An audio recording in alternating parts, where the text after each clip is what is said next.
আমাদের অনন্য স্টোরি সকল প্রকার পার্ট গল্প দেখতে আমাদের চ্যানেলটি সাবস্ক্রাইব করে পাশে থাকা বেল আইকনটিতে ক্লিক করে অল নোটিফিকেশন অন করে দিন। আমাকে একা রেখে কেন চলে গেলে মা? আমাকেও সাথে কেন নিয়ে গেলে না? আমার যে নিষ্ঠুর পৃথিবীতে কেউ নেই, কেউ ভালোবাসে না আমাকে। জানো মা, ছোট মার কথা আর মারেও খারাপ লাগে না যতটা খারাপ বাবার অবহেলায় লাগে। আমাকে দেখলেই তার রাগ লাগে। এজন্যই তো যতক্ষণ বাবা বাসায় থাকে ততক্ষণ আমি আর সামনেই যাই না তার। নূর ওর মায়ের ছবিটা বুকে জড়িয়ে শুয়ে থেকে নীরবে কাঁদতে লাগলো। কাঁদতে কাঁদতে ওভাবে একসময় ঘুমিয়ে পড়লো। অফিস থেকে আসতে আজ একটু দেরি হয়ে গেছে আদিত্যের। গাড়ি পার্ক করে লিফটের সামনে এসে দাঁড়ালো। আদিত্যের আশেপাশে মেয়েগুলো হা করে গিলছে আদিত্যকে। আদিত্য চরম বিরক্ত এদের উপর। ও বুঝতে পারে না রোজ আদিত্য যখনই লিফটের সামনে আসে তখনই এই মেয়েগুলো কোথা থেকে উদয় হয়। লিফট খুলতে আদিত্য ঢুকে পড়ে, সাথে সাথে মেয়েগুলো ঢুকে যায়। আদিত্য মাঝখানে সোজা হয়ে দাঁড়িয়ে থাকে আর মেয়েগুলো আদিত্যের চারপাশ ঘিরে দাঁড়িয়ে থেকে আদিত্যকে দেখতে থাকে। একটু পরে লিফট খুলতে আদিত্য কোনো দিকে না তাকিয়ে সোজা বেরিয়ে যায়। আদিত্য বেরিয়ে যেতেই মেয়েগুলো একজন একজনের ঘাড়ে মাথা এলিয়ে হাই হতাশ করতে থাকে। হাই, একটা মানুষ এত গুড লুকিং কীভাবে হতে পারে? আদিত্য নিজের ফ্ল্যাটে এসে লক খুলে ভেতরে ঢোকে। আজ একটা ডিনার মিটিং থাকায় বাইরে খেয়ে এসেছে। আদিত্য ফ্রেশ হয়ে এসে বিছানায় শুয়ে পড়ে। চোখ দুটো বন্ধ করতে আবারও নূরের চেহারাটা ভেসে ওঠে। তবে আজ আর অস্থির লাগছে না, বরং কেমন শান্তি শান্তি লাগছে। মনের ভেতর এক তীব্র ভালো লাগা কাজ করছে। আদিত্য চোখ বন্ধ করে নূরের সাথে কাটানো মুহূর্ত মনে করছে আর মুচকি হাসছে। নূরের চেহারা দেখতে দেখতে একসময় ঘুমিয়ে পড়ে। নূর কাক টাকা ভরে উঠে সব কাজ শেষ করে ফেলে যাতে ওর বাবার সামনে না পড়তে হয়। তাই বেলা ওঠার আগে সব কাজ শেষ করে নিজের রুমে চলে যায়, আর বের হয় না। ভার্সিটির সময় হয়ে আসলে নূর রেডি হয়ে অপেক্ষা করতে থাকে। যখন দেখে বসার ঘরে কেউ নেই, এই সুযোগে নূর আস্তে করে বেরিয়ে যায়। রাস্তায় বেরিয়ে নূর মন মরা হয়ে ভাবে, কি জীবন আমার, আজ নিজের ঘর থেকেই চোরের মতো পালাতে হচ্ছে। রাতে কান্না করে না খেয়ে ঘুমিয়ে পড়েছিল, আবার সকালেও না খেয়ে চলে আসার জন্য মাথার ভেতর কেমন যেন ঘুরছে নূরের। ভার্সিটি পৌঁছিয়ে নূর দেখে তানি মাঠের পাশে একটা গাছের নিচে বসে আছে। নূর এগিয়ে গিয়ে তানির পাশে বসে। নূরকে দেখে তানি রাগী কণ্ঠে বলল, এই তুই কাল এভাবে দৌড়ে চলে গেলি কেন? আমি কত ডাকলাম, শুনলিই না। জানিস আমার কত চিন্তা হচ্ছিল। বাসায় যেয়ে ফোন দিলাম, ফোনটাও বন্ধ পেলাম। নূর একটা দীর্ঘশ্বাস ছেড়ে বলল, সরি, ফোনে মনে হয় চার্জ ছিল না, আমি খেয়াল করিনি। তানি চিন্তিত হয়ে বলল, এই কি হয়েছে তোর বলতো? মুখটা এমন শুকনো দেখাচ্ছে কেন? খাওয়া দাওয়া করিসনি আর চোখটাও ফুলে লাল হয়ে গেছে। এই তুই কি আবার কান্না করেছিস? নূর তানির দিকে তাকিয়ে রইল। মেয়েটা আমার সব কিছু কীভাবে বুঝে যায়। তানি আবার বলল, কি রে বল, কি হয়েছে? ওই মহিলা আবার কি করেছে তোর সাথে? নূর স্নান হেসে বলল, আরে না না, কেউ কিছুই বলেনি। তুই শুধু শুধু চিন্তা করছিস। আসলে রাতে ভালো করে ঘুম হয়নি তো, তাই হয়তো এমন দেখাচ্ছে। ঠিক আছে, এখন বলতো কাল কি হয়েছিল? আর তুই আদিত্য ভাইয়াকে কাল আবারও চুমু দিলি কেন? নূর তানিকে সব খুলে বলল। সব শুনে তানি উত্তেজিত হয়ে বলল, কি তুই সত্যি বলছিস? আমার বিশ্বাসই হচ্ছে না। তার মানে যার জন্য সব মেয়েরা পাগল, সেই সাদমান শাহরিয়া আদিত্য কিনা একটা মেয়ের কাছে থেকে চুমু চাইছে? এর অর্থ কি হয় তুই বুঝতে পারছিস? নূর কনফিউজ হয়ে মাথা নাড়ায়, মানে সে বোঝেনি। আরে গাধি, মানে হলো আদিত্য ভাইয়া তোকে পছন্দ করে ফেলেছে। নূর চমকে গিয়ে চোখ বড় বড় করে তাকালো তানির দিকে, তারপর বলল, কি বলছিস এসব? পাগল হয়ে গেছিস? হ্যাঁ, এমন কিছুই না। কোথায় উনি আর কোথায় আমি? ওনার মতো মানুষ আমার মতো সামান্য মেয়েকে কেন পছন্দ করতে যাবে? উনি শুধু শাস্তি দেওয়ার জন্যই এসব বলেছেন, আর কিছুই না। তুই যতই যা বলিস না কেন, জেন কসম আমি শিওর যে ভাইয়া তোকে পছন্দ করে। নূর একটা তাচ্ছিলের হাসি দিয়ে বলল, যাকে নিজের পরিবারের মানুষই পছন্দ করে না, তাকে অন্য কেউ কি করে পছন্দ করবে? তানি নরম সুরে বলল, সবসময় নিজেকে এত ছোট ভাবিস কেন? তুই কোন দিক দিয়ে কারোর থেকে কম না, বুঝেছিস? আর আমি তোকে আগেই বলেছি না যে দেখবি একদিন না কেউ তোর জীবনে আসবে, সে তোকে এই নরক থেকে বের করে নিয়ে যাবে। হয়তো সেই দিন বেশি দূরে নেই। কথাটা বলে তানি নূরকে চোখের ইশারায় সামনে তাকাতে বলল। নূর তানির ইশারায় সামনে তাকাতেই দেখল আদিত্য এইমাত্র গেট দিয়ে ঢুকলো। ফোনে কথা বলতে বলতে সামনে এগুচ্ছে। নূর এই প্রথম আদিত্যকে ভালো করে খেয়াল করলো। ছেলেটা দেখতে অসম্ভব সুন্দর, একদম গ্রিক দেবতাদের মতো, ফরেনারদের মতো ধবধবে ফর্সা, কালো টি শার্ট আর ব্লু জিন্স পরেছে, চোখে ব্ল্যাক সানগ্লাস, সিল্কি লম্বা চুলগুলো কপাল থেকে কান পর্যন্ত পড়ে আছে। দেখতে কোনো হলিউডের হিরোর মতো লাগছে। নূর যখন আদিত্যের সামনে থাকে তখন ভয়ে কখনো ওর দিকে তাকাতেই পারে না। আজ দূরে আছে তাই ভালো করে দেখতে পাচ্ছে। নূর খেয়াল করলো শুধু ও না, ভার্সিটি সব মেয়েরাই হাঁ করে তাকিয়ে আছে আদিত্যের দিকে।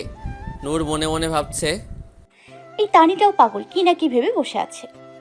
এমন একটা রাজকুমারের মতো ছেলে যার জন্য সব মেয়েরাই হাঁ করে বসে আছে, সে আমাকে কেন পছন্দ করতে যাবে? হঠাৎ তানির কথায় নূর ভাবনা থেকে বেরিয়ে এলো। হুম হুম কিরে তুই তো দেখি হারিয়ে গেলি। দুষ্টু হেসে বলল তানি। নূর আমতা আমতা করে বলল, এমন কিছুই না, আমি তো এমনিই দেখছিলাম। আদিত্য ফোন রেখে পাশে তাকাতেই কিছুটা দূরে ওদের দেখতে পেল। আদিত্য এগিয়ে যেতে লাগলো ওদের দিকে। হঠাৎ দেখলো তানি কিসের যেন একটা ছোট্ট প্যাকেট নূরের দিকে এগিয়ে দিচ্ছে। প্যাকেটটা দেখে নূরের চেহারায় কেমন যেন খুশির চমক দেখা গেল। আদিত্য ভ্রু কুঁচকে তাকিয়ে ওদের সামনে গিয়ে দাঁড়ালো। নূর আর তানি খেয়াল করেনি যে আদিত্য এদিকে আসছে। আদিত্য হঠাৎ ওদের সামনে আসায় নূর চমকে যায়, মাথা নিচু করে ফেললো। তানি আদিত্যকে দেখে খুশি হয়ে বলল, গুড মর্নিং ভাইয়া, কেমন আছেন? আদিত্য আর চোখে নূরের দিকে তাকিয়ে বলল, অ্যাম ফাইন, তোমরা কেমন আছো? তানি হাসি মুখে বলল, আমরাও ভালো আছি। তা তোমাদের ক্লাস নেই, এখানে কি করছো? এই তো ভাইয়া, এখনই যাব। আদিত্য একটু গলা খাকারি দিয়ে ইতস্ততভাবে তানিকে জিজ্ঞেস করলো, বাই দ্য ওয়ে, তুমি ওকে কি দিলে এইমাত্র? ওইটা তো আমের চাটনির প্যাকেট। আসলে নূরের খুব পছন্দ ওইটা, তাই আমি মাঝে মাঝে নিয়ে আসি ওর জন্য। আদিত্য অবাক হয়ে তাকালো নূরের দিকে। সামান্য চাটনি পেয়ে এত খুশি? মনে মনে হেসে ভাবল, মেয়েটা সত্যি একটা পিচ্চি। তারপর বলল, ওকে দেন বাই, ক্লাসে যাও তোমরা। দুজনেই মাথা ঝাঁকিয়ে সাই দিল। আদিত্য এবার নূরকে বলল, ক্লাস শেষে সময় মতো চলে আসবে কিন্তু, লেট করা আমি পছন্দ করি না। বলেই চলে গেল আদিত্য। নূর আর তানিও ক্লাসে চলে গেল। ক্লাস শেষে নূর আর তানি বেরিয়ে এলো। বাইরে বেরিয়ে নূর দ্বিধায় পড়ে গেল। এখন কি করবে ও? উনি তো ক্লাস শেষে যেতে বলেছে। তানি নূরের দিকে তাকিয়ে ভ্রু কুঁচকে বলল, কি রে, কি এত ভাবছিস? ভাবছি এখন কি করব, যাব কি যাব না। ওনার সামনে যেতে আমার কেমন যেন ভয় লাগে। আরে ভয়ের কিছুই নেই, উনি কোনো বাঘ ভাল্লুক না যে তোকে খেয়ে ফেলবে। এত না ভেবে চল, আমিও তোর সাথে যাচ্ছি। দুজন কালকের ওই জায়গায় গিয়ে দেখল আজও আবির আর তাসির দাঁড়িয়ে আছে। আবির তানির দিকে তাকিয়ে দাঁত কেলিয়ে বলল, হাই কিউটি। তানিও মুচকি হেসে বলল, হ্যালো। তাসির নূরকে বলল, কেমন আছো নূর? নূর আস্তে করে বলল, জি ভালো। ওকে যাও তাহলে, আদি ওখানেই আছে। নূর মাথা ঝাঁকিয়ে সামনে যাওয়ার জন্য পা বাড়ালো। আদিত্য বসে বসে ভাবছে, কি দিন এসে গেল তোর আদি, যেখানে আমার জন্য বড় বড় মন্ত্রী মিনিস্টাররা অপেক্ষা করে, সেখানে কিনা আমি একটা মেয়ের জন্য এভাবে বসে অপেক্ষা করছি। ব্যাপারটা সত্যি হাস্যকর। জানি না কি হয়ে গেছে আমার। কারোর পায়ের শব্দে আদিত্যর ভাবনায় ছেদ পড়ে। মাথা উঁচু করে দেখে নূর মাথা নিচু করে দাঁড়িয়ে আছে। আদিত্য বলল, সিট। নূর দ্বিধাদ্বন্দ্ব করতে করতে বসে পড়ল। নূর বসতেই আবারও সেই মিষ্টি বেলি ফুলের ঘ্রাণটা আদিত্যের নাকে এসে লাগলো। আদিত্য চোখ বন্ধ করে ঘ্রাণটা অনুভব করতে লাগলো। ঘ্রাণটা একদম পাগল করা, নেশা ধরানো। আদিত্যের রোমরোমে যেন নেশা ধরে যাচ্ছে। কিছুক্ষণ পর আদিত্য চোখ খুলে নূরের দিকে তাকালো। মেয়েটা মাথা নিচু করে বসে আছে। আদিত্য বলে উঠল, সবসময় এত মাথা নিচু করে থাকো কেন? ঘাড় ব্যথা করে না? এরকম করে থাকলে তো একসময় কুঁজো হয়ে যাবে। এমন আজব কথা শুনে নূর এক ঝটকায় মাথা তুলে আদিত্যর দিকে তাকিয়ে বলল, জি। এইটাই তো চাইছিল আদিত্য। এই জন্যই এসব আবল তাবল কথা বলেছে ও, যাতে নূর মুখটা উপরে তোলে আর ও নূরের মুখখানা ভালোভাবে দেখতে পায়। আদিত্য নূরের দিকে তাকাতেই ওর বুকের ভেতর কেমন ধক করে উঠল। মেয়েটার চেহারা কেমন শুকনো ফ্যাকাশে হয়ে আছে, চোখ দুটো কেমন ফোলা ফোলা লাগছে, মুখটাতে হাজারো বিষাদের ছাপ। আচ্ছা, মেয়েটার জীবনে কি কোনো কষ্ট আছে? এমন একটা নিষ্পাপ মেয়েকে কে এত কষ্ট দিতে পারে? আদিত্যের ভীষণ জানতে ইচ্ছে করছে নূরের সম্পর্কে, কিন্তু কারো পার্সোনাল ব্যাপারে তো আর এভাবে হুট করে জিজ্ঞেস করা যায় না। দেখে মনে হচ্ছে মেয়েটা সকাল থেকে কিছুই খায়নি। কথাটা ভাবতেই আদিত্য সাথে সাথে ফোনটা বের করে আবিরকে ফোন দিয়ে কিছু খাবার আনতে বলে। ফোন রেখে আদিত্য আবার নূরের দিকে তাকায়। নূর আর তাকিয়ে থাকতে পারে না। আদিত্যর ওই চাহনির সামনে সে টিকতে পারে না। আবারও মাথা নিচু করে ফেলল নূর। আদিত্য সিচুয়েশন স্বাভাবিক করার জন্য বলে, রিল্যাক্স, এত ভয় পাওয়ার কিছু নেই। আমি তোমাকে খেয়ে ফেলবো না। এখন যেহেতু আমাদের রোজই দেখা করতে হবে, তাই আমাদের একটু কমফোর্টেবল হওয়া দরকার, আর তার জন্য আমাদের কথা বলা দরকার। তুমি চাইলে আমরা বন্ধু হতে পারি। নূর বিস্ময় নিয়ে আদিত্যের দিকে তাকিয়ে বলল, বন্ধু? হ্যাঁ বন্ধু। আমাদের ভেতর বন্ধুত্ব হয়ে গেলে তখন আর দুজনের কারোরই আনিজি লাগবে না। তো কি বলো? নূর আমতা আমতা করে বলল, ঠিক আছে, আমি চেষ্টা করব। ঠিক আছে তাহলে। তোমার নাম তো আমি জানি, আর আমার নাম হয়তো শুনেছো, তাও বলছি। আমি সাদমান শাহরিয়ার আদিত্য। ওদের কথার মাঝে আবির চলে এলো, হাতে একটা খাবার প্যাকেট। আদিত্যের দিকে তাকিয়ে বলল, ভাই তোর খাবার। আর তুই কবে থেকে এসব খাবার খাওয়া শুরু করলি? তুই তো এসব খাস না। আগে খাইনি তো কি হয়েছে, এখন খাবো। তোর সমস্যা কোথায়? তুই যা এখান থেকে। আবির বাঁকা হাসি দিয়ে চলে এলো ওখান থেকে। আদিত্য প্যাকেট থেকে একটা চিকেন স্যান্ডউইচ বের করলো। নূর আর চোখে তাকিয়ে ভাবছে, লোকটা কি এখন খেতে বসবে নাকি? ক্ষুধা তো আমারও লেগেছে, কাল রাত থেকে না খেয়ে আছি। মাথাটাও কেমন ঘুরছে। ছি ছি। নূর, অন্য কারোর খাবার দেখে লোভ করেছিস? লজ্জা করে না তোর? নূর মাথাটা ঘুরিয়ে অন্যদিকে তাকিয়ে রইল। আদিত্য একটা স্যান্ডউইচ নূরের দিকে এগিয়ে দিয়ে বলল, এটা খেয়ে নাও। আদিত্যের কথায় নূর অবাক হয়ে একবার আদিত্যের দিকে, আরেকবার ওর হাতে থাকা স্যান্ডউইচের দিকে তাকালো। উনি কি এসব আমার জন্য এনেছেন? না না, এভাবে কারোর কাছ থেকে খাবার নেওয়া ভালো দেখায় না। মনে মনে এসব ভেবে নূর বলল, না না, আমার খিদে নেই, আপনি খান। আদিত্য বুঝতে পারল যে নূর ইতস্তত বোধ করছে, তাই গম্ভীর স্বরে বলল, আমি তোমাকে জিজ্ঞেস করিনি, খেতে বলেছি খাও। আসলে আমার খুব খিদে লেগেছে, আর একা একা খেতে আমার ভালো লাগে না। তাই তুমিও খাবে আমার সাথে। আমরা তো এখন বন্ধু হতে চলেছি, তাই একসাথে খেতেই পারি, তাই না? নূর আর না করতে পারে না। এমনিতেও ওর ক্ষুধা লেগেছে, তাই ও স্যান্ডউইচটা নিয়ে নিল। আদিত্য যেন হাঁপ ছেড়ে বাঁচল। ওর মনে হচ্ছে ও কোনো ছোট বাচ্চাকে খাওয়ানোর জন্য আবোল তাবোল গল্প শোনাচ্ছে। নূর মাথা নিচু করে খাচ্ছে, কিন্তু আদিত্য পড়েছে বিপাকে। ও কিভাবে খাবে? আবির ঠিকই বলেছে, ও আগে কখনো এসব খাবার খায়নি। আসলে ওর এসব খাবার পছন্দ না, কিন্তু নূরের সামনে না খেলে নূর সন্দেহ করবে। তাই অনিচ্ছা সত্ত্বেও চোখ মুখ কুঁচকে স্যান্ডউইচটা মুখে দিল।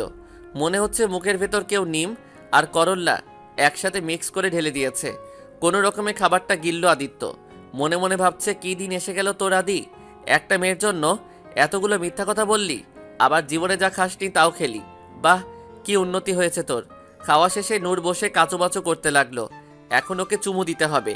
আদিত্য বলল, ঠিক আছে তাহলে আজকেরটা দিয়ে দাও। আদিত্য চোখ বন্ধ করে নিল। নূর কিছু সময় পর চোখ বন্ধ করে আদিত্যের গালে চুমু দিয়ে কালকের মতো আবারও দৌড় দিয়ে ওখান থেকে ফুরুত হয়ে গেল। আদিত্য আবারও হারিয়ে গেল সেই ভালো লাগার অনুভূতিতে। দেখতে দেখতে এক সপ্তাহ কেটে গেল। এই এক সপ্তাহে নূর আর আদিত্যর ভিতরের জড়তাটা অনেকখানি কমে গেছে। নূর আর আগের মতো আদিত্যকে ভয় পায় না। এখন ওদের মাঝে টুকটাক কথাও হয়। নূরেরও কোথাও না কোথাও ভালো লাগে আদিত্যের সাথে সময় কাটাতে। তবে নূরের লজ্জাটা এখনো এক বিন্দু কমেনি। এখনো রোজ আদিত্যকে চুমু দেওয়ার পর দৌড় দেয়। আর আদিত্য যত দিন যাচ্ছে ততই বেশি নূরের নেশায় আসক্ত হয়ে যাচ্ছে। ওর অনুভূতিগুলো তীব্র থেকে তীব্রতর হচ্ছে, যেটা আবির আর তাসির স্পষ্ট বুঝতে পারছে। কারণ আজকাল আদিত্যের চোখে মুখে আলাদা একটা চমক দেখতে পায়। আদিত্য নিজেও কিছুটা বুঝতে পারছে ওর অনুভূতিগুলো। তবে ও এখনই কোনো সিদ্ধান্তে পৌঁছাতে চায় না। হতে পারে এটা ক্ষণিকের মোহ। সময়ের সাথে মোহটাও কেটে গেল, তখন তো মেয়েটা কষ্ট পাবে। তাই ও আরও কিছুদিন সময় নিয়ে বুঝতে চায়। রাত 8:30, নূর টেবিলে বসে পড়ছিল। হঠাৎ কলিং বেলটা বেজে উঠল। অনেকক্ষণ বাজার পরও কেউ যখন খুলছিল না, অজ্ঞতা নূর উঠে গেল দরজা খুলতে। দরজা খুলে দেখলো নূরের চাচা এসেছে। নূর ওর চাচাকে দেখে মুচকি হেসে বলল, আসসালামু আলাইকুম চাচা, কেমন আছেন? ওয়ালাইকুম আসসালাম। এই তো ভালো। তোর কি খবর মা? আমিও ভালো আছি, আসেন ভেতরে আসেন। নূরের চাচা ভেতরে এসে বসে বলল। ভাইয়া বাসায় নেই। নূর মুখটা ছোট করে বলল, না, বাবা তো বাসায় নেই, কালকেই চলে গেছে। নূরের চাচা ছোট্ট করে বলল, ওহ, তা তোর পড়াশোনা কেমন চলছে? নতুন জায়গায় কোনো সমস্যা হচ্ছে না তো? না চাচা, কোনো সমস্যা নেই, সব ঠিক আছে। আচ্ছা ঠিক আছে, কোনো সমস্যা হলে আমাকে বলিস কেমন? তারপর নূরের চাচা কিছু টাকা বের করে নূরের হাতে দিয়ে বলল। টাকাটা রাখ। নূর ইতস্ততভাবে বলল, না না চাচা, লাগবে না, আপনি আগেরবার যে টাকা দিয়েছিলেন ওটা দিয়েই চলবে। আরে নিতে বলেছি নে। এত কথা বলিস কেন? আমি ভালো করেই জানি তুই কখনো নিজের থেকে চাইবি না, তাই আমিই দিয়ে যাই, যখন লাগবে খরচ করবি। নূর আর না করতে পারে না, টাকাটা হাতে নেয়। আরও কিছুক্ষণ টুকটাক কথা বলার পর নূরের চাচা চলে যায়। এদিকে নূরের সৎ মা দূর থেকে এসব দেখছে আর রাগে ফুঁসছে। সে কত চেষ্টা করছে নূরের পড়ালেখা বন্ধ করানোর জন্য, আর এই লোক কিনে এসে আরও টাকা দিয়ে আদিক্ষাতা দেখাচ্ছে। নূর ওর চাচাকে বিদায় দিয়ে সামনে তাকাতেই দেখলো রুবিনা বেগম কোমরে হাত দিয়ে রাগে মুখ করে দাঁড়িয়ে আছে। নূর ভ্রু কুচকে বলল, কি হয়েছে ছোট মা, কিছু বলবে? রুবিনা বেগম তাচ্ছিলের হাসি দিয়ে বলল, ভালোই তো ফাঁসিয়েছিস। তাকে দেখিয়ে ফাঁসালি? নিশ্চয়ই নিজের রূপ দেখিয়ে। নূর বুঝতে না পেরে বলল, মানে কি সব বলছো? কি ফাঁসানোর কথা বলছো? ভাবটা তো এমন ধরেছিস যেন ভাজা মাছটা উল্টে খেতে জানিস না, অথচ তলে তলে নিজের রূপের ফরিয়াদ করে বেড়াচ্ছিস। তুই কি ভেবেছিস আমি কিচ্ছু বুঝি না? যাকে তার বাবাই দু চোখের বিষ মনে করে, সেখানে তোর চাচাকে কি এমন দেখালি যে তোর জন্য এত পাগল? আবার টাকাও দেয় দেখি। ছি ছি, শেষে কিনা নিজের চাচাকে রূপের জালে ফাঁসালি। এমন নিকৃষ্ট জঘন্য কথা শুনে নূরের সারা শরীর ঘৃণায় রিডি করতে শুরু করলো। মনে হচ্ছে কেউ যেন কানের ভেতর গরম গরম তেল ঢেলে দিয়েছে। এমন জঘন্য কথা শুনে নূরের মরে যেতে ইচ্ছে করছে। নূর আর সহ্য করতে না পেরে চেঁচিয়ে বলল, ছোট মা, এরকম জঘন্য কথা কিভাবে বলতে পারলে তুমি? উনি আমার চাচা, আমার বাবার মতো, আর তুমি এমন একটা নিকৃষ্ট কথা বলতে পারলে? একবারও তোমার বেবিকে বাঁধলো না? রুবিনা বেগম ফুঁসে উঠে বলল, একদম চেঁচাবি না, চোরের মায়ের আবার বড় গলা। ভেঞ্চি কেটে চলে গেলেন রুবিনা বেগম। নূর যেন নড়ার শক্তিও পাচ্ছে না। এমন একটা কথাও কিছুতেই হজম করতে পারছে না। গা গুলিয়ে আসছে ওর।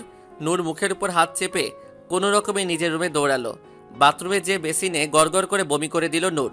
তারপর বাথরুমের দেয়ালে পিঠ ঘেঁষতে ঘেঁষতে নিচে ফ্লোরে বসে পড়ল। নূরের কানে শুধু বারবার ওই কথাগুলো ভেসে আসছে। নূর দুই কানে দুই হাত দিয়ে চেপে ধরল।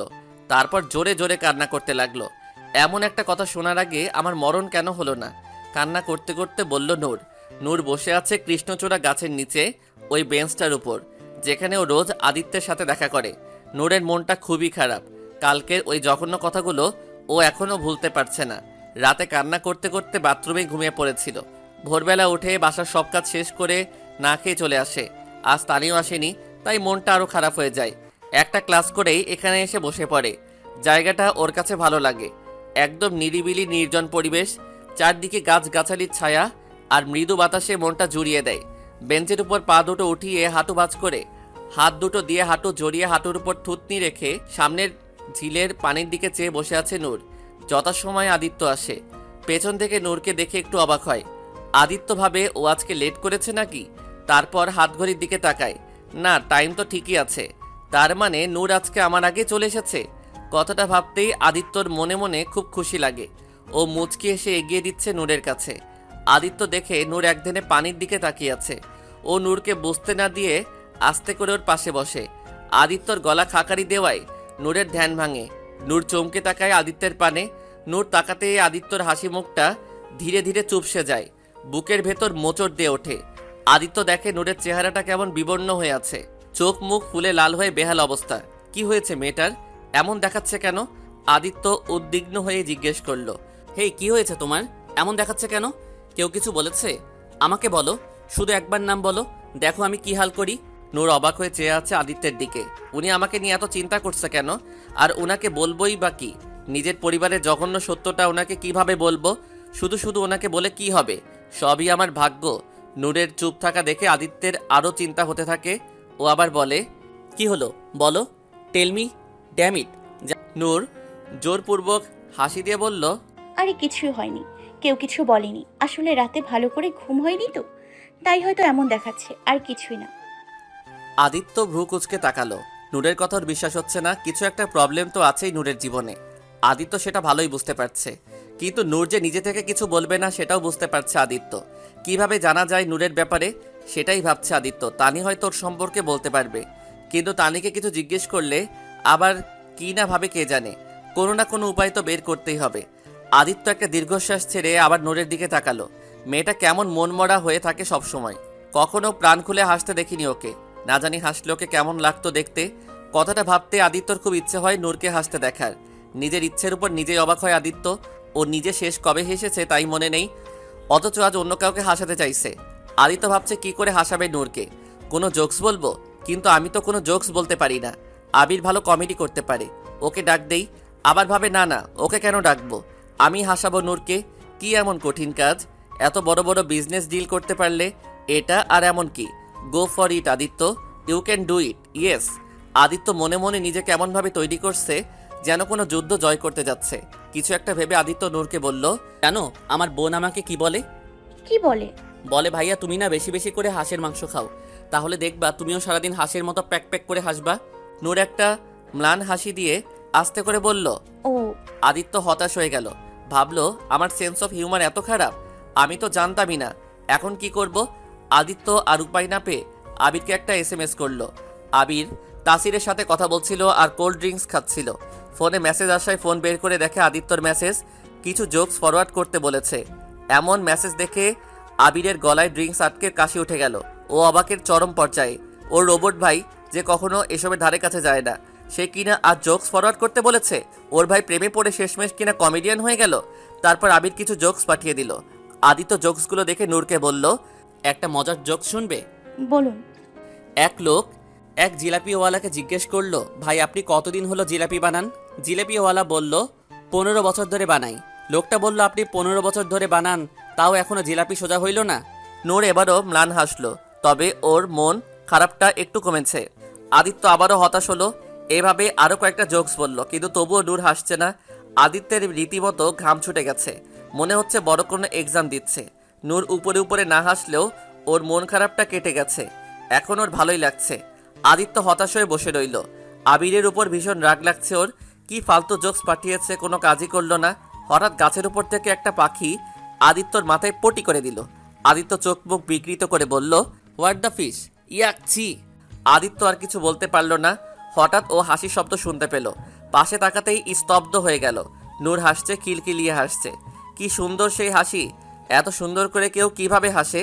হাসির সময় নূরের মুক্ত দানার মতো দাঁতগুলো চিকচিক করছে। নূরের হাসি রিনঝিনি শব্দ যেন আদিত্যর সারা শরীর মন জুড়িয়ে দিচ্ছে। আদিত্যের এখন ওই পাখিটিকে ধন্যবাদ দিতে ইচ্ছে করছে। এমন দৃশ্য দেখার জন্য ও হাজারবারও এই কাজটা করতে রাজি। কিছুক্ষণ পর নূর হাসি থামিয়ে নিজের ব্যাগ থেকে টিস্যু বের করে আদিত্যকে দিয়ে বলল, নিন, পরিষ্কার করে নিন। নূরের কথায় আদিত্যের ধ্যান ভাঙল। ও বলল,